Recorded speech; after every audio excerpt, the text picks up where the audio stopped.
Hi, and welcome back to another video of the Targeted Individual Program, Targeted Individual Experience. As I've said many times before, whenever they feel that they have the upper hand and they've gotten more people to join in targeting me, like for example, and particularly using my family members when I'm in the house, in my bedroom, you know, they will uh, engage in a very extreme sort of targeting. So I got up, went to make breakfast. Actually, I got up, I was laying in bed for a little bit, and the police again outside with using noise campaign with their sirens. Um, was going through Facebook and just reading some of the posts, what have you. Went to make breakfast, came back into my bedroom, noticed that I had a missed call. All right, it was the kid's mother. Um, she left me a voice message saying that she wanted if I can pick up our daughter from school tomorrow because she has half a day. Same thing. My son also has half a day, and she wanted if I can pick him up. All right. So as soon as the message finished playing, here comes the police sirens. All right. Now they're using helicopters. A helicopter flying above me right now. So anyhow, uh, so I'm back on Facebook, just liking some of the pages, some of the local business, what have you. And as I said, whenever they target me in such a way that they feel that they have the upper hand, what they will start doing is try to deter me from listening to certain things, from liking certain businesses on Facebook, or from sharing certain posts. Okay, and usually those posts has to do with Black Pride, um, you know, uh, African consciousness, sort of things. All right, and they'll continuously use the police siren. So, for example, I went on to as I'm on Facebook, scrolling up. There is a section that says support your businesses and support local businesses or what have you. And so, I always like those Black Panther Party charters in different states. Started liking those that I haven't liked before, and they start using the police sirens.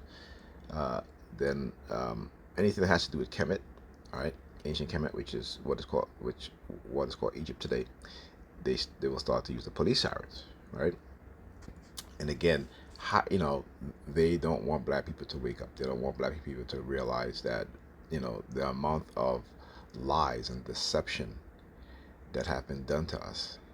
Okay, and they keep showing me time and time again that most as to why the black wealthy class don't help uh, the lower black classes, right? Uh, those within the caste system.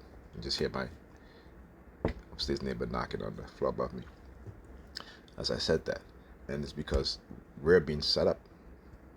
Okay, the United States government, the racist government, along with the FBI and state and local police departments, are setting up black celebrities, uh, black politicians, right, in order to control us. All right. So I'm on my computer. Um, let me go here, and I'm listening to this speech by Dr. Cornel West. And as soon as I got to this video, what do you think happened? What do you think happened? What am I hearing outside? But police sirens. Okay? We as black people, we tend to think that COINTELPRO is over because this is what the FBI tells us. Because even though we know it's not, they've always been targeting black people. Okay? Always been targeting black people, particularly black men and black leadership. They don't want black male leaders. Right? This is why their focus is on empowering black women and giving them the conditioned mindset that they don't need black men. And like I said, what really, for what I see, particularly in my son's at my son's graduation, was that out of, I would say, probably, like I said, 20 top scholars, three were black boys. Okay? And they've gotten black women to believe that they don't need a man, right? But then when you disrespect black men, then you want the protection from black men, or do you don't, or you don't, you know? But what it is, they use the state, they use the racist police force, right? Who the state has used as a shield for some black women, those that they have uh, elevated to the level of gatekeepers.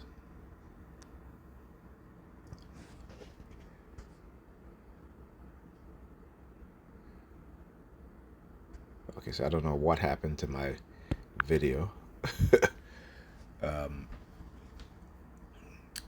but the screen, I don't know what happened to the screen. I didn't do anything, okay? And you guys see it right there. I did not do anything, right? Let me make sure this is still recording. I'm using my screen recorder. So hopefully, yes, it's still recording. So okay, so I'm glad you guys saw that. Now I did not close my camera app. Okay, this was, I mean, maybe because I'm not recording through the camera, but I'm using the camera, so maybe that's the reason why. But anyway, I digress. So as I was saying, right? Yeah, they don't want black male leaders. This is one of the reasons why they took black male teachers out of public school. This is why the majority of the teachers in public school are white women, white male, and black women. And the black women are highly religious, more religious than the white female educators than the white male educators. Black women are the most educated group of women in America at 83%, compared to white men and women, which is 50 and 55%. Hispanic men and women, which is again in the lower 60s, and black men and women are way above the 70 80% in terms of those groups of people who believe in religion. Okay, so you know, like that, they don't want us to wake up and realize the lies and the deception. And again, they will show me, like whenever I watch any black political figures like Dr. Cornel West, who is, you know, again, going against the grain somewhat, they will threaten them into, you know, uh, whenever I watch them on videos, they will, um, use the police sirens. Okay, and it's not just Dr. Cornel West, Dr. Boy Watkins, Dr. Claude Anderson, Professor James Small, Dr. Umar Johnson. You know, even the those YouTubers, content creator like the Crimson Kill. Um, you know, the late great Kevin Samuels, the lead attorney. Who else? Dennis Sperling, right? Um, Chantel Simone, you know, and Chantel Simone, she is a Christian, okay? But the fact that she, even though she's a Christian, she has woken up to the truth, you know. So, because some of us are still holding on to that belief system so bad, right? So, even though we become awake in certain areas, we still asleep when it comes to that belief system. And again, I don't, you know, like I said, I have nothing against people who believe in what they want to believe. What I have a problem is when people use that belief system to commit atrocities, to try to convert people, to try to demonize people who don't believe what they believe, who try to take away people's ability to earn a living because of they don't believe in their religion. That's sort of stuff. That's what I have a problem with. That's why you see, I always talk about the Crimson Curl. She's Muslim, but the information that she gives, the topic that she speaks on, right, is relevant, and she doesn't shy from it. She doesn't try to convert anyone. She's not talking about Allah all the time and this and that all the time, have you? But she is a you know, I would say I would hold her in high regards. Let's put it like that, right? Because again, uh, I have no problem, uh, hearing her message. I have no problem subscribing to her channel. I have no problem sharing her videos. As a matter of fact, I do it all the time, and I even take quotes from her. I even take screenshots of some of the information that she puts up there. Okay, so I don't have a problem with that. But what the white supremacists, they have a problem with that. So whether they're Christians who've awakened, who's speaking against the negative conditioning that's been done to our people, they are using the police siren, particularly when I'm looking at those videos. Okay? Which tell, and it's not send it in such a way about, oh, you shouldn't look at the videos. Tell me in such a way that they have either set these people up or are trying to set these people up. Okay? So um, so I wanted to say I will talk to you guys on the next Target Individual program, Target Individual Experience.